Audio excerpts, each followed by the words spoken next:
As I was telling you, amigo, these Salvadorians are ruining us oxen. They're robbing us of our peace and our role in Salvadorian progress. How right you are, amigo. It makes me ache to the tip of my horns when I think about our miserable situation. Yeah, and look now what's taking our place. Big, noisy thing. And just because it goes fast. Caramba. No, El Salvador isn't for us anymore.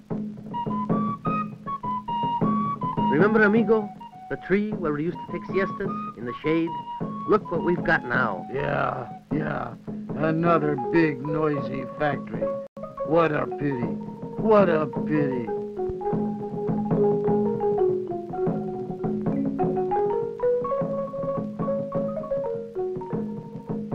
What is happening? What is happening to El Salvador?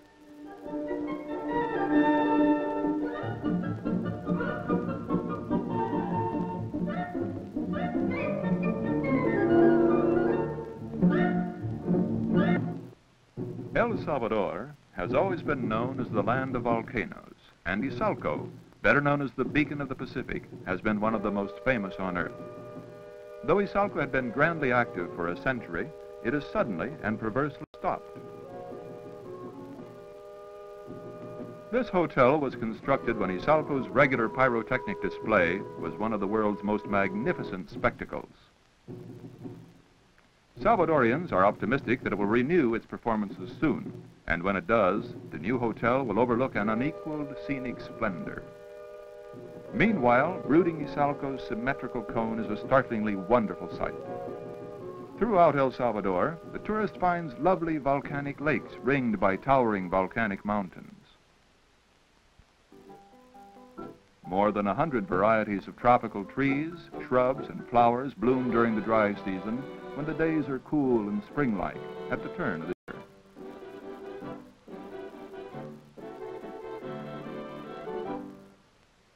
During the wet season, from May to October, other flowers bloom, but the land is just as beautiful.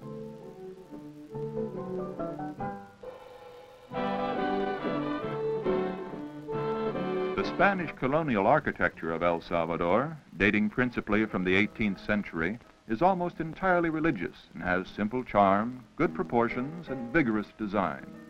Interesting local characteristics developed as a result of the earthquakes of the period are low roofs and massive walls.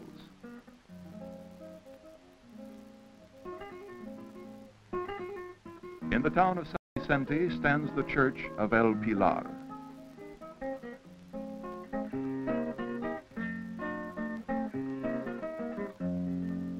These old walls have witnessed many historical events. It was here that Anastasio Aquino, the last rebellious Indian chief, after taking up arms against the government, had himself crowned king.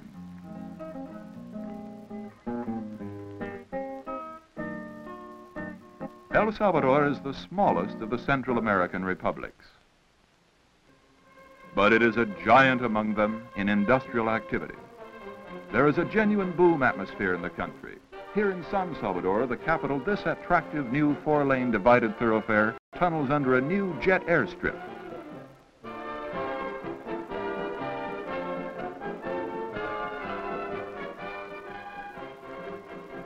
The entire airport has been modernized to accommodate travelers who arrive from the world over. Tourism, business, study are the principal motives.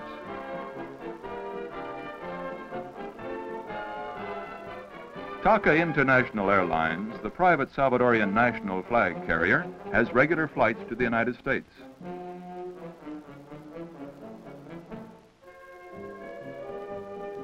Several other Central American airlines also serve San Salvador. El Salvador has been called upon to produce a substantial part of the industrial demands of Central America's common market. Excellent new factories representing national and foreign capital have mushroomed into existence, rising out of fields where corn and sugar used to grow. Most of the long-established factories have expansion programs underway. Salvador's National Institute for Industrial Development, known as INSAFI, was created solely to promote private enterprise in El Salvador. In 1 year alone, INSAFI brought to El Salvador 49 new industries and promoted 20 plant expansions, representing the equivalent of over $20 million in investments. The agency disseminates economic information, helps investors to identify profitable investment opportunities, and provides technical information. With one eye always on the Central American common market, INSAFI comes up with practical business-like ideas for the development of the country's resources within the framework of the nation's and the common market's needs.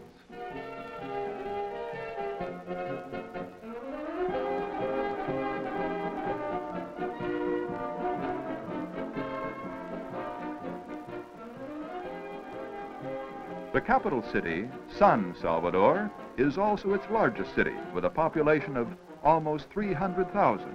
It is the commercial, industrial, and financial center of the republic. A fast-growing, stable middle class already exists. Many of these people own attractive houses.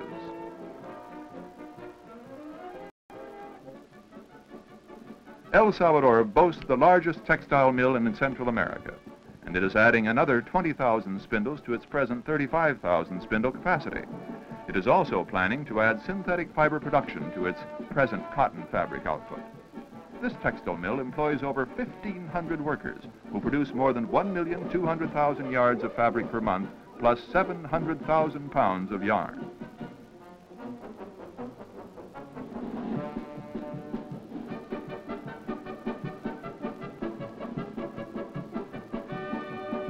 The cotton used by this mill is grown in El Salvador.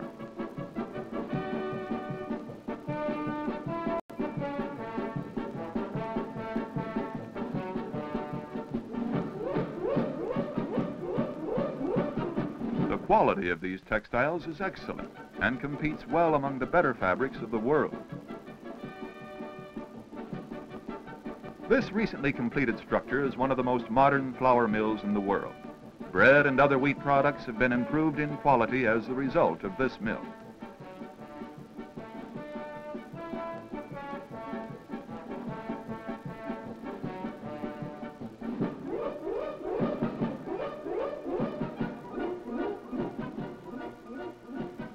Shoes, manufactured here in El Salvador, are in demand in both local and foreign markets. This industry not only employs many people and many materials, but also satisfies growing consumer needs.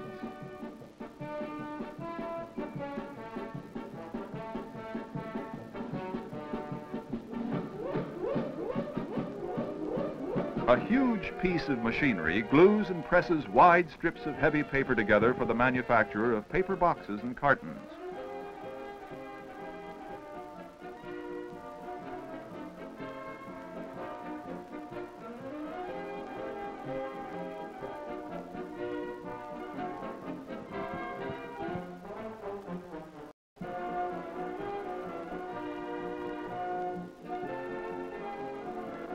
A multitude of sizes and shapes are used in packaging hundreds of products shipped throughout Central America. Excellent cabinets and furniture are also manufactured in El Salvador.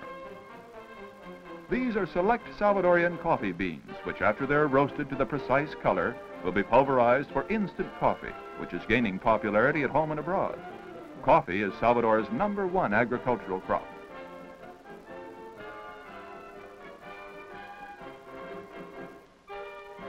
A small piece of aluminum bar is forced under tremendous pressure and heat through this machine, which extrudes into many sizes and shapes.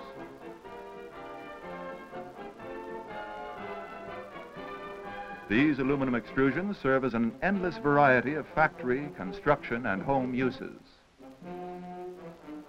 Here they are assembled into jalousie window frames for new buildings. Several large plants specialize in manufacturing steel office and home furniture. Thousands of these cans will be shipped to a paint manufacturer. Locally manufactured cement pipe for transporting water and sewage meets the demands of a booming building industry for housing, industrial plants, and public works. Cottonseed, a valuable byproduct of El Salvador's #2 agricultural commodity, is processed and refined into cottonseed oil, a multi-purpose product of extremely wide use.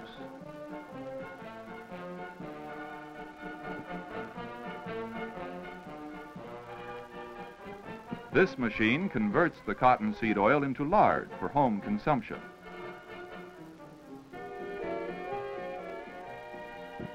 No, this isn't cottonseed oil or lard.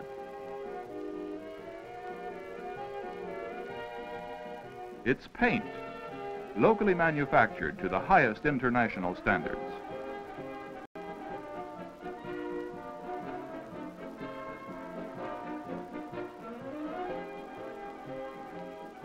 Grinding away 8 hours a day,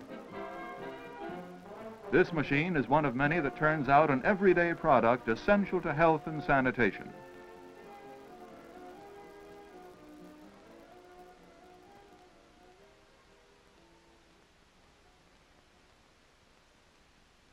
That's right, it's soap. See, amigo, as we were saying, in El Salvador there is hardly a place left which is tranquil. All this hustle and bustle, amigo. Caramba. But how about the beaches, the ocean, the waves, the songs of the fishermen? It's peaceful there, no?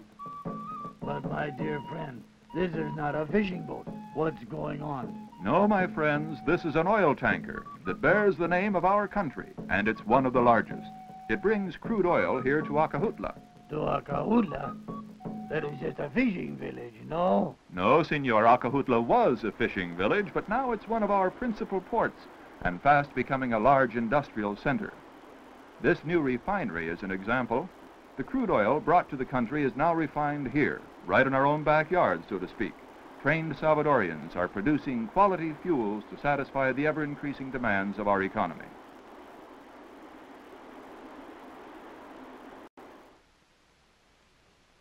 Another large industrial installation at Acajutla is this plant that manufactures chemical fertilizer which can enrich our Salvadorian soil and make it more productive. This means higher income for our farmers and more and better food for our people. Huge humidity-controlled warehouses store the chemicals which are scientifically mixed to exact formulas carefully prepared for the scientific needs of our soils.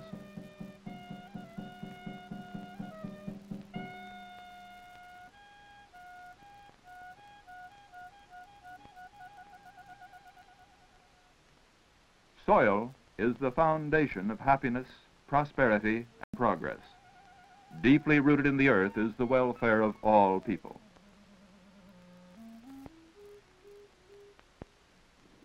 Yes, agriculture, the principal wealth of El Salvador, has undergone tremendous modernization. The desire to improve has created extraordinary activity among our farmers. Every proven new method is employed. The whir of the helicopter is becoming a familiar sound as it passes back and forth in its work of fertilizing or fumigating valuable crops. Sugar, cotton, and coffee are treated to assure maximum quality and yield. There's hardly a field too small to benefit from modern spraying techniques.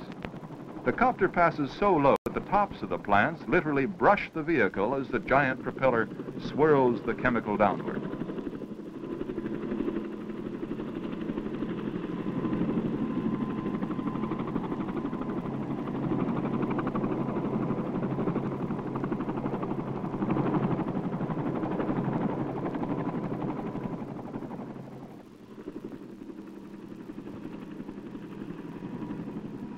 Filmed in slow motion, we can better appreciate the efficiency of the process and the precision of the pilot.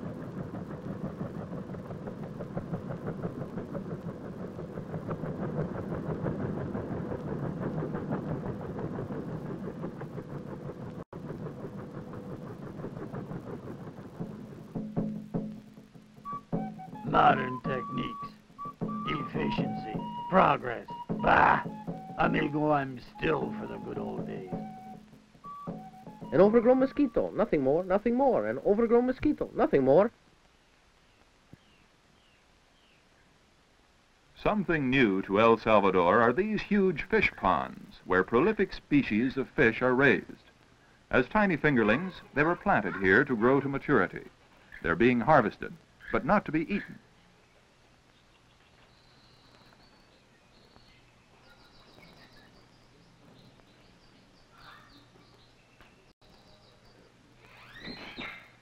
This is the work of the National Government Fish Hatchery, which ships these live fish to areas where the lack of protein-supplying foods is a health hazard.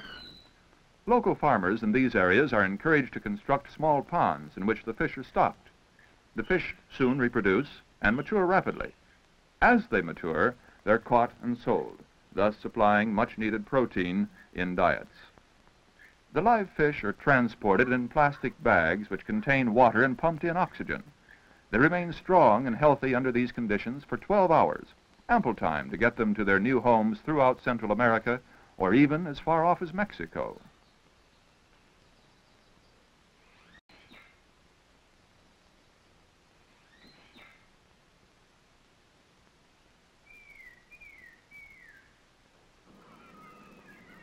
Of course, areas near the coast have an abundant supply of fish from the sea. The coastal waters of El Salvador are rich with many varieties and sizes, and the Salvadorians have been quick to develop fishing. A sizable industry, for example, has been built around the shrimp that abound in certain areas, gigantic in size and rich in flavor. Several modern packing plants have been built where the shrimp are carefully selected, cleaned, packed, and frozen, and shipped to demanding world markets. Intelligence, hard work, and sizable investments have paid off. Salvadorian shrimp are now considered among the finest in the world.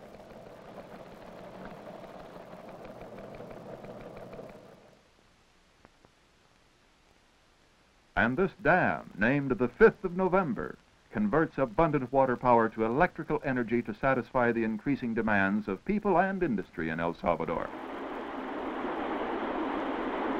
The tremendous force of the water staggers the imagination of all but an experienced engineer.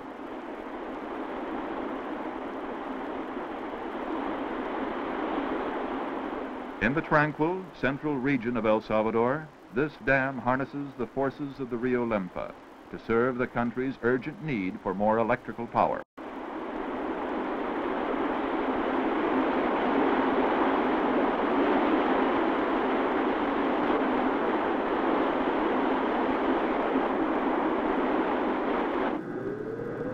Giant turbines were installed in huge man-made caverns almost 100 feet below the river floor.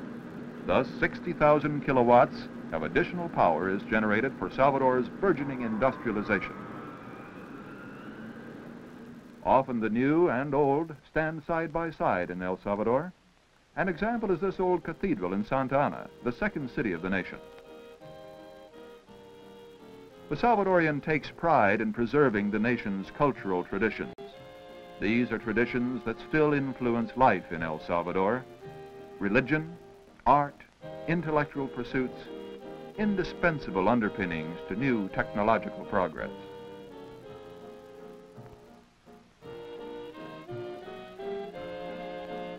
The Salvadorian sees similarity in the construction of a new building and in the construction of a new nation.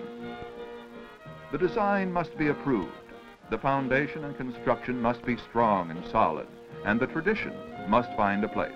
And above all, the needs of those for whom their building must be served well.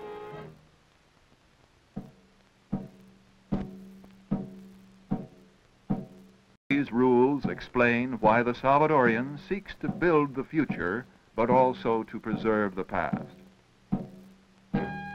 Moreover, he recognizes that the future of El Salvador will one day rest in the hands of those who are now children. They are the bright promise of the future. They must be healthy, confident, strong, full of hope and ambition.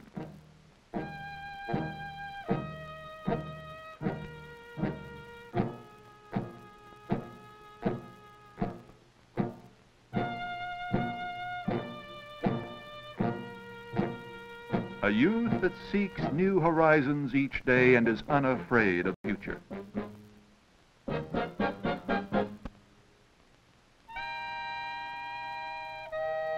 Yes, El Salvador has a spirit of youth and a will to work, to play, and to dream.